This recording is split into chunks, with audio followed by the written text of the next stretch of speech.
Abra a tua Bíblia comigo em Apocalipse, capítulo 3. Nós vamos ler o verso 1. Amém? Diga assim no teu lugar, fala comigo, Jesus.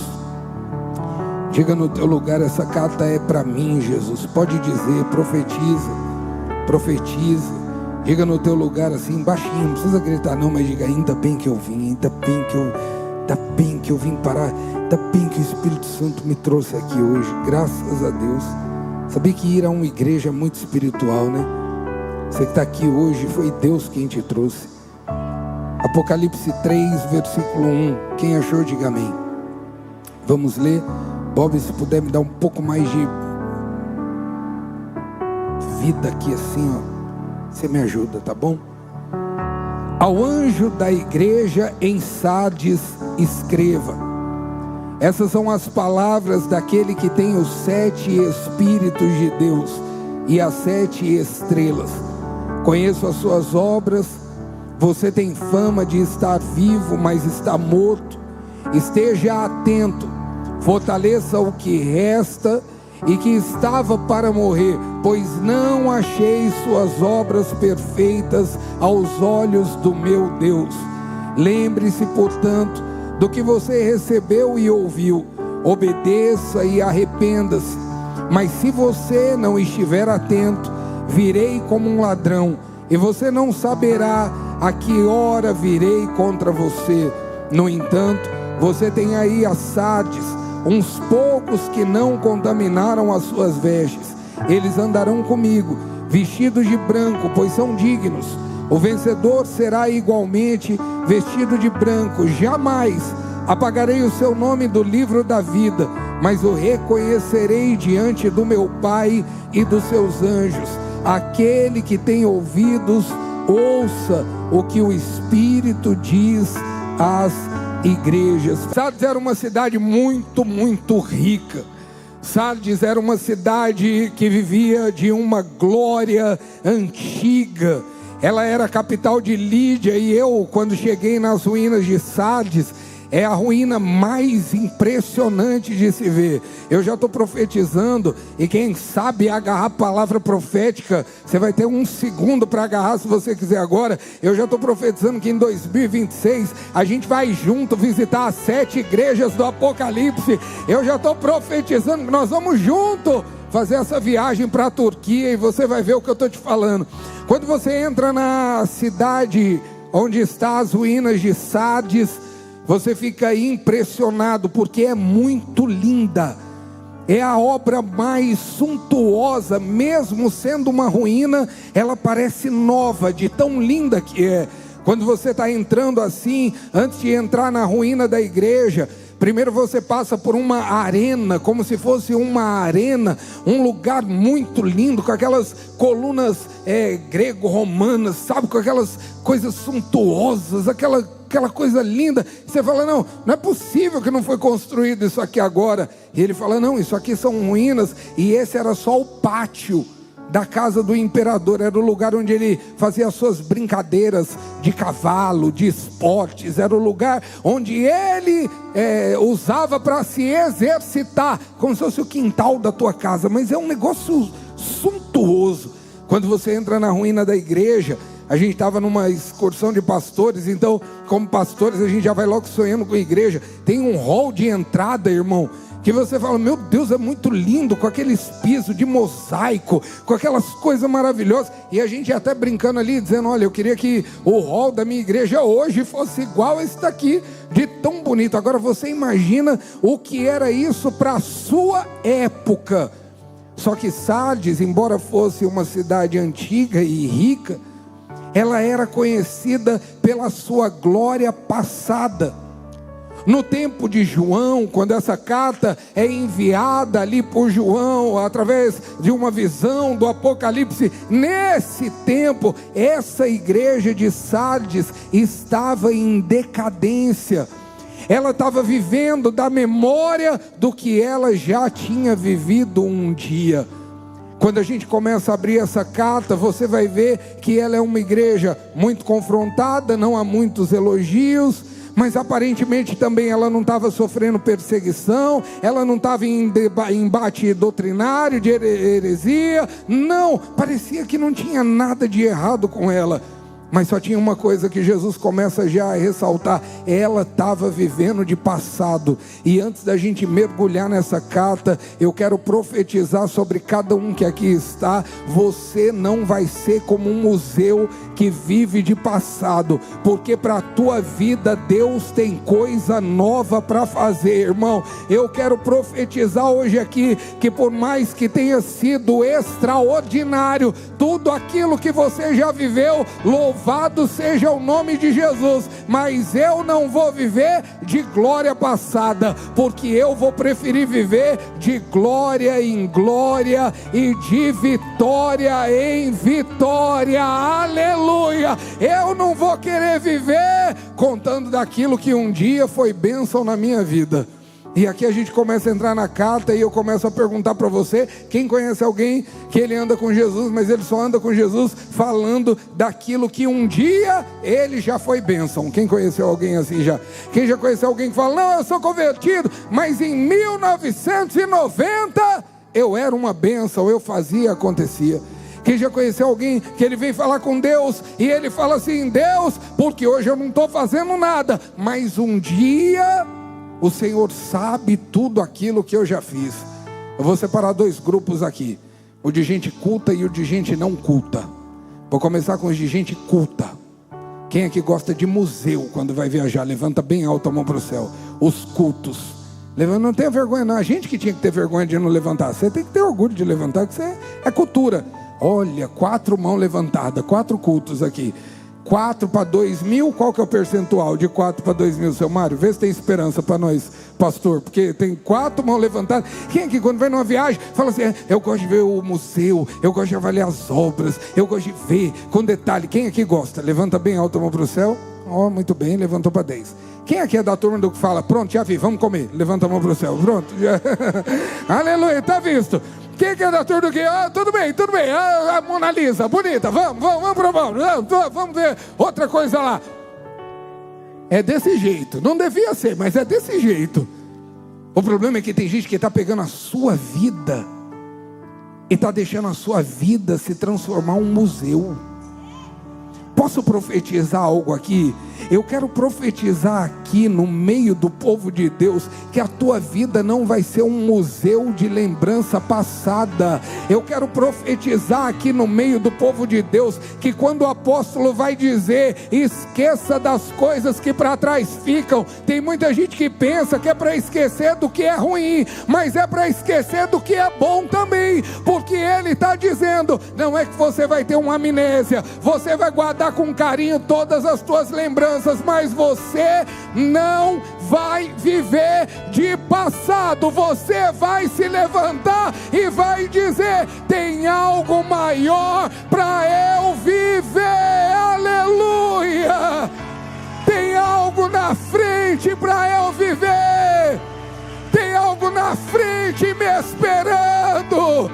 Levanta a tua mão para o céu e diga assim: a escolha é minha. Ou glória do passado, ou de glória em glória e de vitória em vitória.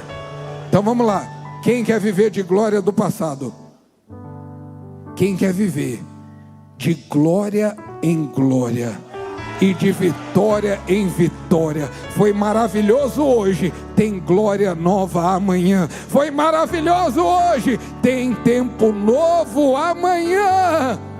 Então é o seguinte: Jesus está escrevendo para a igreja de Sardes, e no remetente ele já coloca logo um assim: aquele que tem os 7 Espíritos de Deus.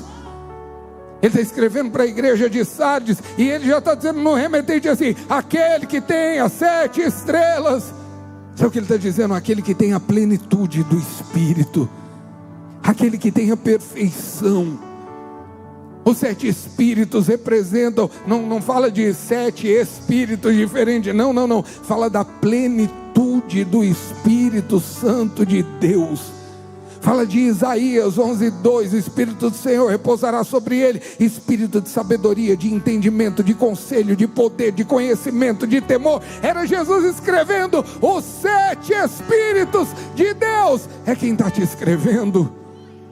Eu tenho as 7 estrelas nas mãos. Era Deus falando assim, eu tenho o controle de todas as coisas.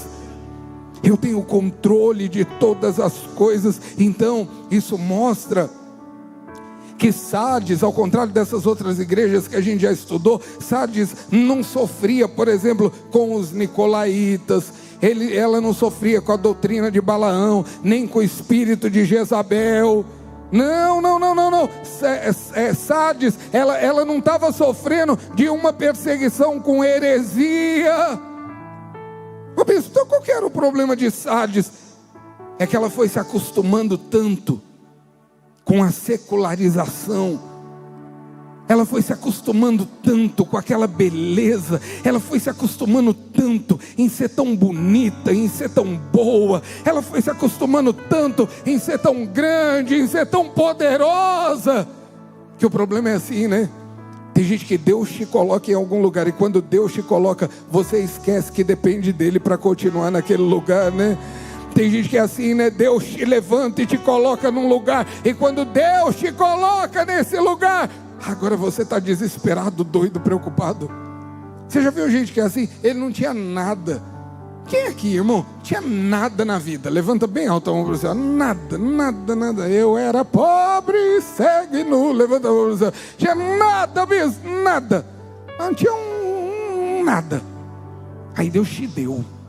Aí Deus te colocou, aí Deus te acrescentou, aí Deus te abençoou. Aí hoje você tem funcionários, hoje você tem pessoas que dependem de você. Aí hoje você fica, ai meu Deus, estou perdendo o sono, o que eu vou fazer? Que preocupação. E Deus falando, ai, não tinha nada na vida, eu sustentei ele até aqui só porque tem 2 funcionários. Agora está achando que é alguma coisa melhor do que eu, e que as pessoas dependem dele, e esqueceu que na verdade ele, as pessoas e quem quer que seja, todos dependem de mim, todos dependem da minha mão. Está dependendo de quem, irmão? Está dependendo da tua força, ou está dependendo da força de Deus?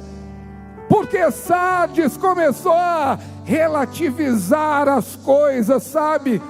Como que é, bispo? Relativizar as coisas é quando eu pego uma verdade absoluta, e ao invés de tratar como uma verdade absoluta, que é a verdade de Deus, eu começo a colocar a verdade absoluta de Deus em queixa e em dúvida. Sabe como é que é? Eu começo a dizer, será que é bem por aí mesmo? Será que a gente precisa dele mesmo? Será que a verdade é bem essa mesmo? Posso profetizar, recebendo para a minha vida e liberando sobre a tua. Deus vai levantar uma geração de homens e mulheres de Deus que vivem da palavra de Deus e que tem a palavra de Deus como a verdade absoluta. De homens e mulheres de Deus que vivem com a palavra de Deus como uma verdade tão absoluta que a gente não vai fazer o que o próprio Satanás fez com a Eva no paraíso. Quem lembra? Sabe como é que é, bispo?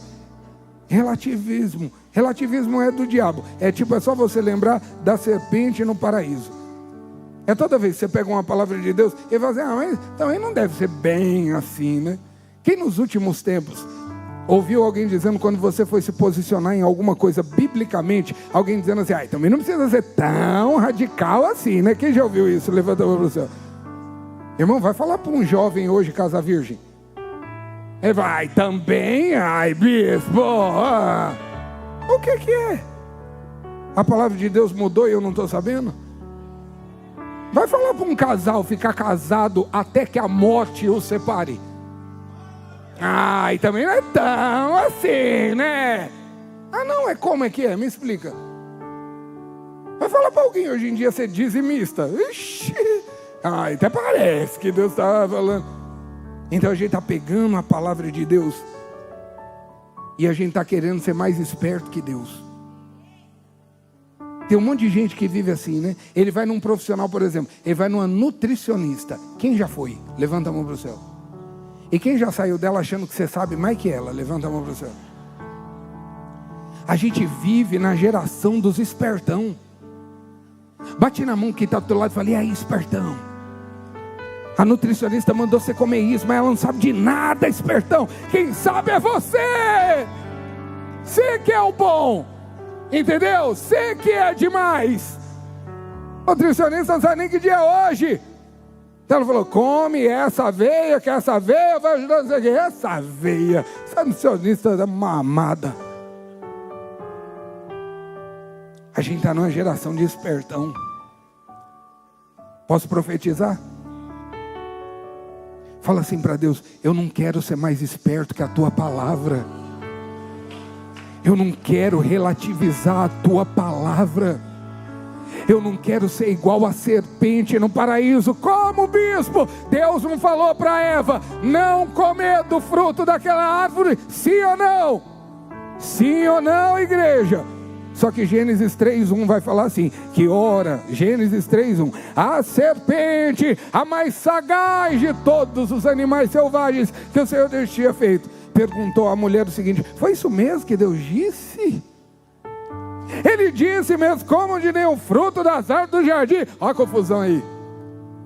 Todas as vezes que você quiser falar assim: ah, mas será que é tudo isso mesmo? Será que é assim mesmo? Eu quero te lembrar, quem começou com essa conversa foi a serpente, irmão.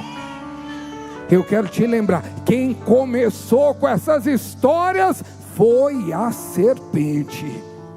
Você quer ter papo de serpente? Ou você quer ter papo de Deus? Hã? Pode falar, responde. Ó, tem gente sentada aí falando: aí não é bem assim, bispo. Tá, vem aqui, sobe aqui, vem pregar, pega aqui e usa aqui, ó. É a igreja de Sardes, eu estou falando da igreja de Sardes para você. Ai, não sei também, fez tudo isso.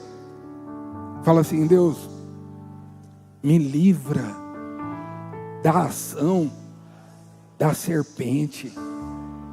Fala: Deus, me livra de pegar a tua verdade e querer colocar ela em dúvida.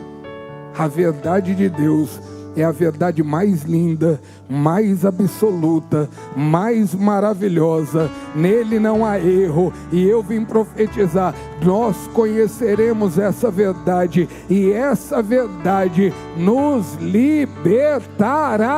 Aleluia! Essa verdade, irmão, vai libertar a tua vida.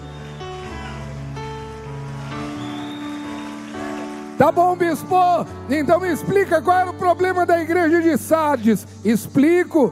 Coloca lá Apocalipse 3:1. Ele vai começar a falar assim: ô Sardes, deixa eu falar uma coisa para você, que eu preciso te alertar. Eu conheço as tuas obras. Lê comigo, vai. 1, 2, 3 e já. Eu conheço as tuas obras. Você... Eita! Sabe o que Jesus está falando? O problema não é estar morto, não. O problema é parecer que está vivo. Sabe o que Jesus está falando? Jesus está falando assim: ô Sardes, eu te conheço bem, e eu sei que você é chegado aí a viver de uma aparência. Só que hoje eu vim aqui repreender todo mundo que vive de aparência. E eu vim aqui profetizar: a tua vida vai ser de verdade, em nome de Jesus. Eu vim aqui profetizar: a tua vida vai ser de verdade, irmão. Porque senão a gente vai andando e a gente acha que está vivo, quando na verdade a gente está morto. E eu posso falar o que tem de gente morta viva. E olha que quando Deus escreveu essa carta para Sardes, eu acho que lá em Sardes ainda nem tinha a sobrinha que levava o tio morto na Caixa Econômica Federal para tentar assinar um documento. Eu acho que lá em Sardes ainda nem tinha chegado essa moda ainda. Porque a verdade é que tem um monte de gente assim. Você lembra, irmão, daquele filme? Agora, já que é para falar de cultura, vamos rasgar a cultura aqui. O Morto Muito Louco. Você assistiu o culto de manhã? Ó...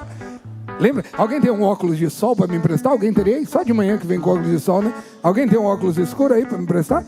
Tem? Ah, irmão, muito obrigado. Ó, que homem preparado. Quem lembra desse filme? Levanta a mão para o céu. Cadê os 40 a mais aqui? Levanta a mão para o céu. Esse filme era o seguinte: esse filme era um cara que estava morto. Aí Vem cá, Bruno, vem cá do meu lado, por favor. Aqui, vem cá, Wagner, do lado do Bruno aqui, por favor. Era assim, ó. Dá para ver se eu estou de olho aberto ou fechado? Dá ou não? Fala a verdade. Dá ou não? Não? Então vem cá. Posso pisar no seu pé? Pode. Então você vai me conduzir. Posso pisar no seu pé? Pode. Então vem cá. É novo? Quer que eu tire? Pode pisar. É novo. Não, pode pisar. Pode? É novo. O dele é novo. Não, o dele é novo. Eu não vou fazer isso com ele. Era assim o filme, ó. Eu tô morto. Aí vocês têm que me levar pra algum.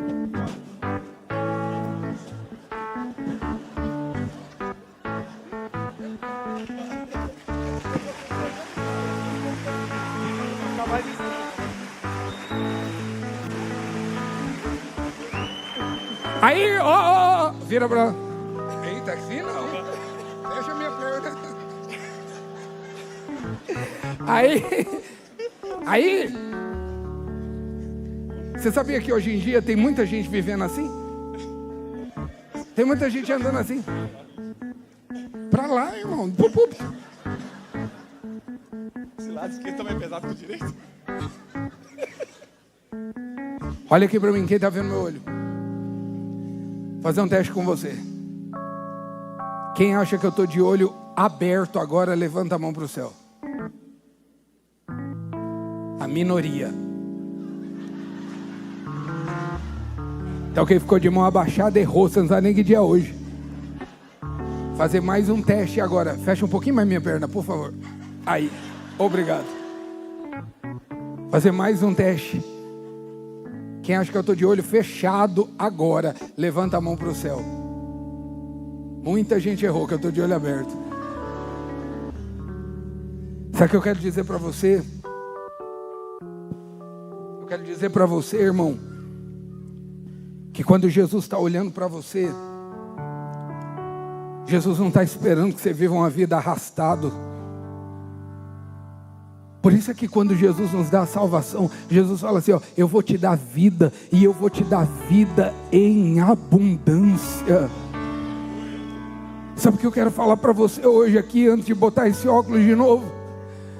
Que Jesus não quer que você viva uma vida que na verdade acha que está vivo, mas está morto. Lembra quando Jesus vai até a figueira?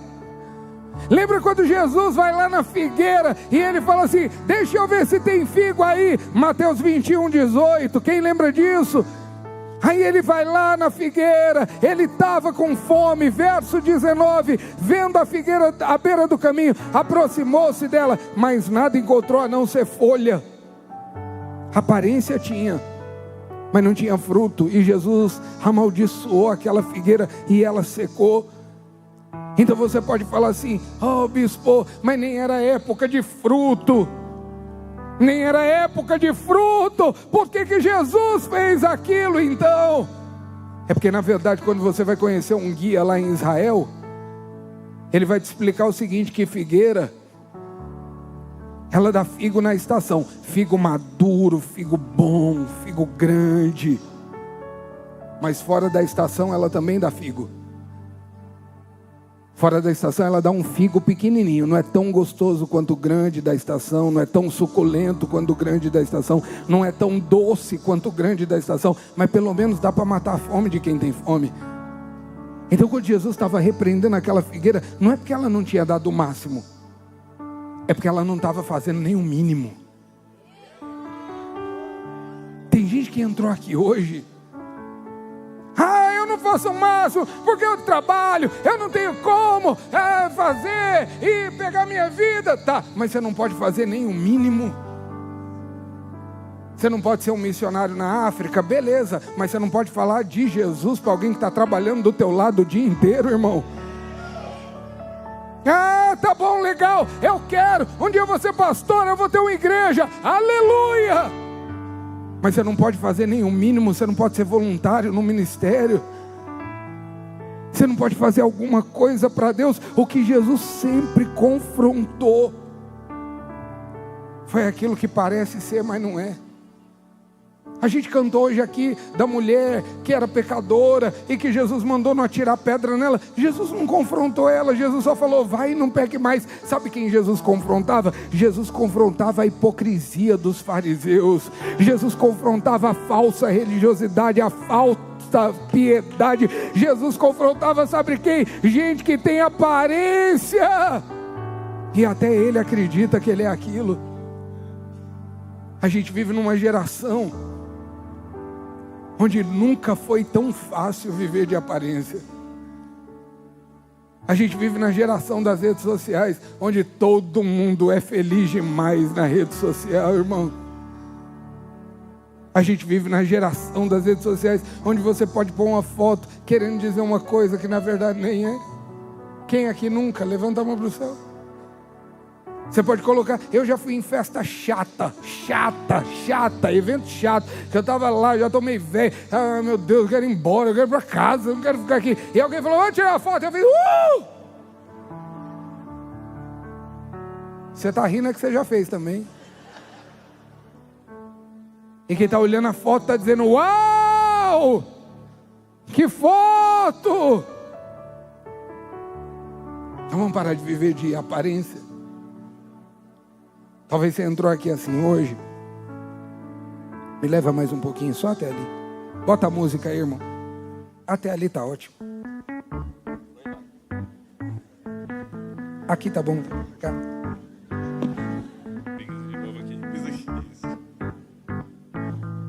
Vamos pular do altar, vai. Já aprendi na unção.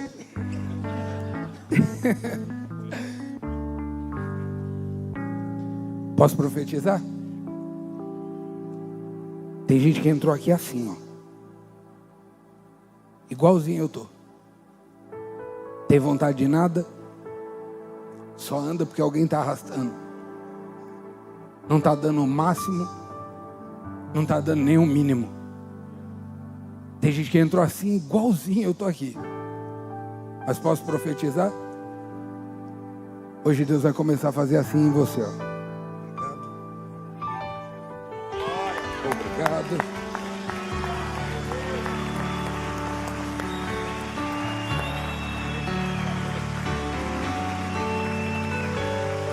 Obrigado.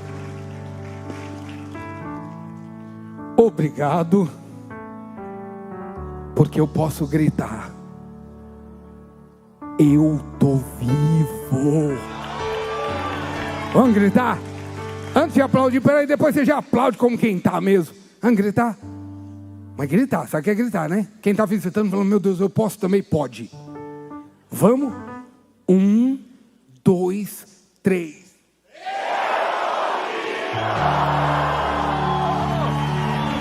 Aleluia! Eu não pareço vivo, eu tô vivo!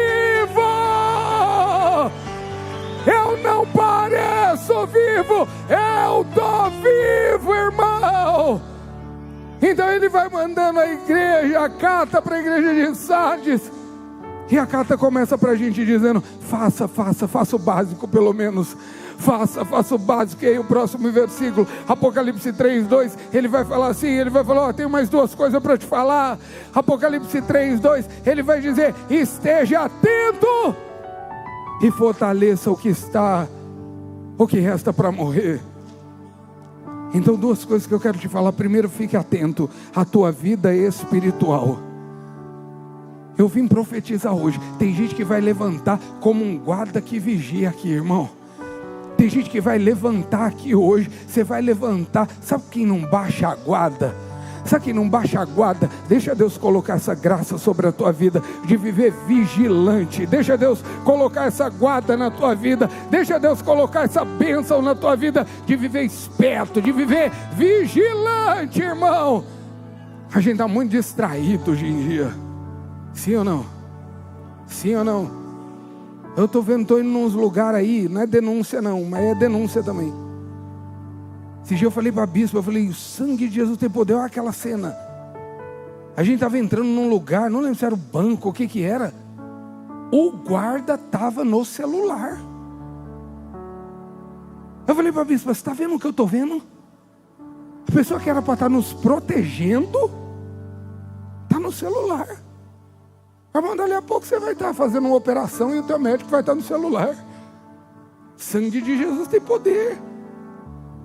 As pessoas estão distraídas, sim ou não? Se arruma na cadeira aí, faz postura bonita.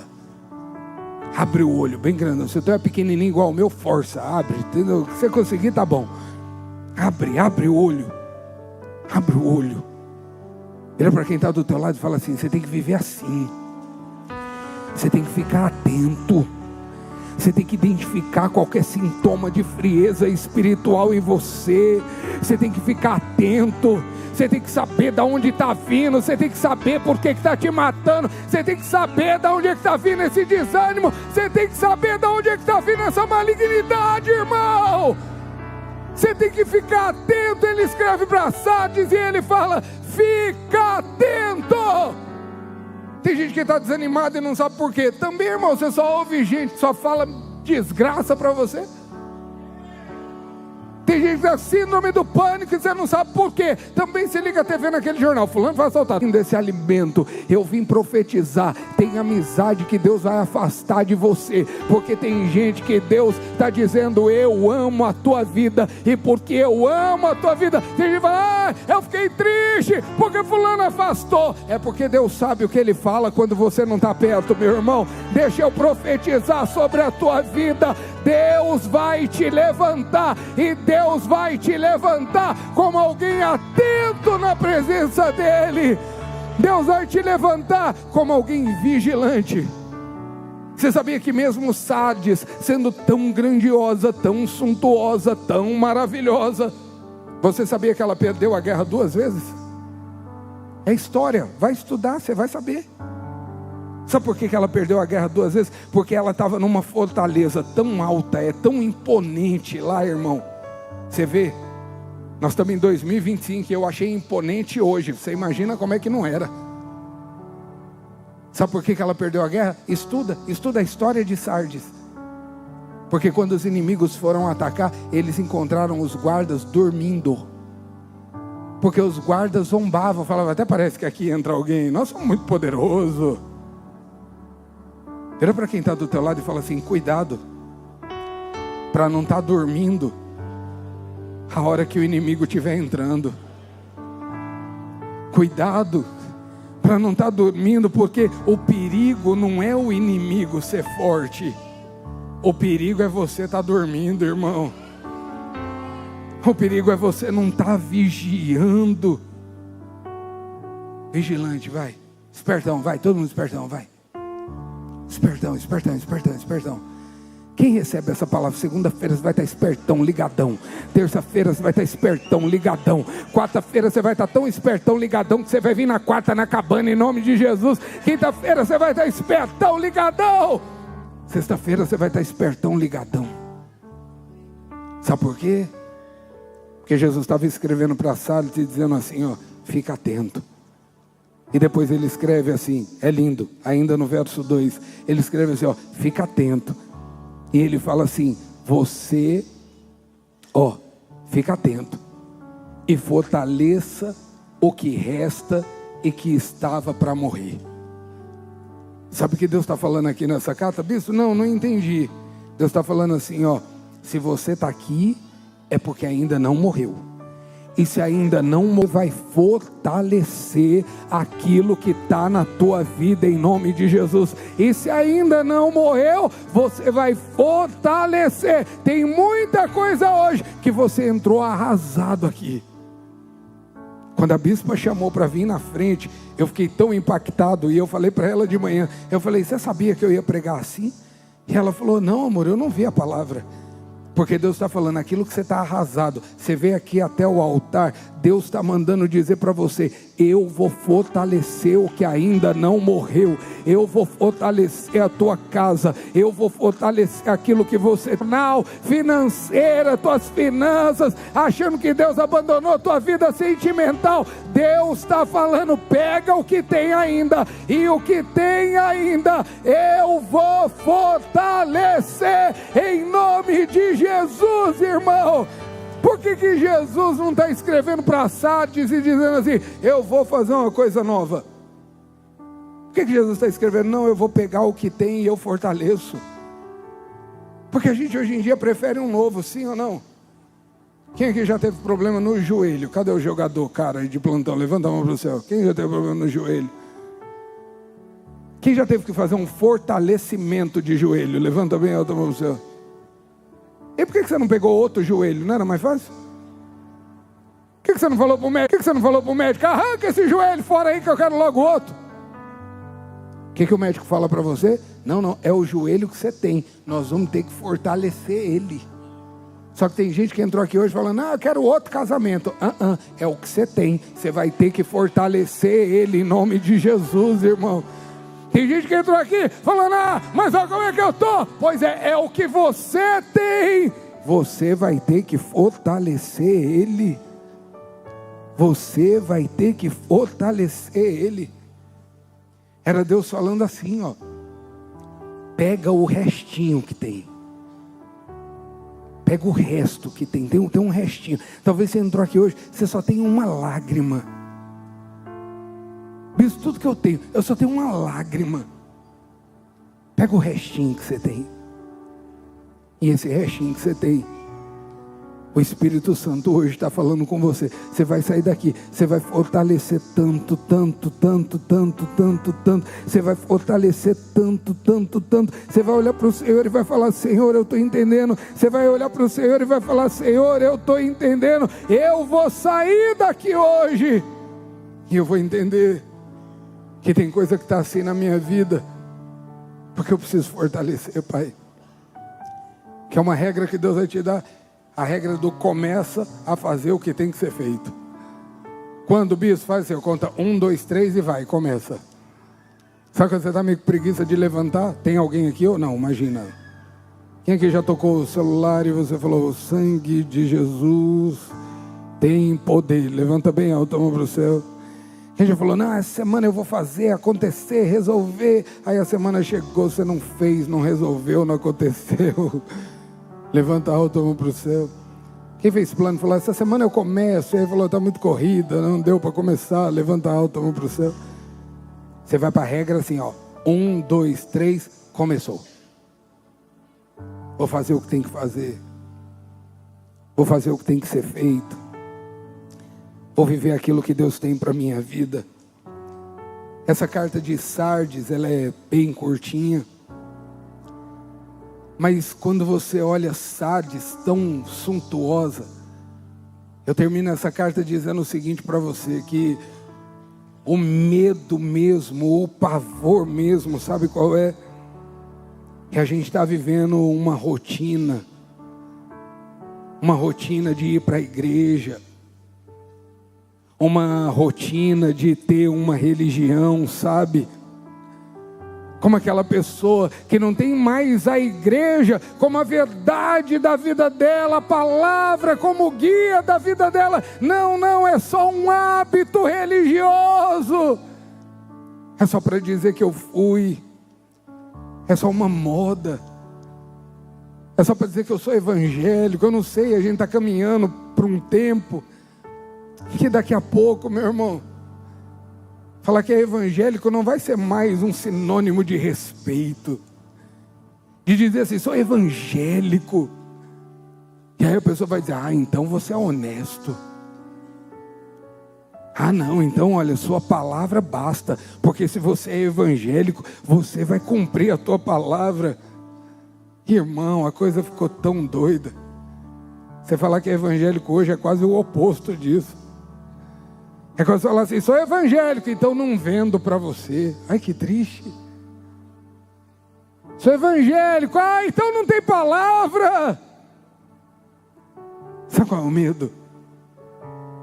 O medo é que sem a gente perceber, daqui a pouco a gente seja um monte de gente acostumado com uma estrutura, acostumado a vir num culto e ouvir e sentir um arrepio na hora de um louvor mais bonito, de uma nota mais bonita. E na verdade a gente ser só alguém como Sardes, que não tinha Jezabel, que não tinha Balaão, que não tinha Nicolaítas. Não tinha nada disso. Mas só estava acostumada de viver daquele jeito. Só estava acostumada de esperar agora, dar 8 horas, ir embora, saber o que vai comer. E amanhã, sei lá, por um desencargo de consciência, falar, pelo menos eu fui na igreja domingo. Pelo menos eu não estou desviado, pelo menos eu não estou afastado. Então o resumo da carta de Sardes é que Jesus estava nos alertando assim, mas nos alertando muito. Pode vir um louvor, pode vir, por favor, me dá som, me dá música, me dá música. O perigo da carta de Sardes era Jesus dizendo assim: eu estou buscando, a igreja está de pé, você pensa que está vivo, mas na verdade você é só um acostumado. É isso que você quer ser? Fala a verdade, é isso que você quer ser? Sabe, Guilherme, aquela música que fala assim: quando foi que eu deixei de acreditar? Quando foi que eu deixei de crer no que Jesus fez? Quando foi que eu deixei de ver como é grande as coisas que Jesus faz? Quando foi que eu me acostumei com o que eu não devia me acostumar? Você pode fechar os teus olhos só um segundinho, por favor? Enquanto o Guilherme canta essa verdade, eu queria que você dissesse: Deus, eu não quero ser de mentira. Eu não quero ser de mentira, eu quero viver a tua verdade, Pai. Quando é que foi? Tudo que já fez por mim. Quando é que foi virando uma coisa normal? Quando foi que eu perdi a fé no impossível? Quando foi que acreditei? Quando é que foi que começou a ficar normal? Tu não bastavas pra mim. Quando foi que eu perdi a fé no impossível? Quando foi? Quando foi? Quando foi? Quando foi que eu esqueci? Quando é que foi que parece que é só cumprir uma tabela? É assim que você quer ser? Quando foi que É assim que você quer ser, irmão? A restauração só é completa quando há uma limpeza dentro de você.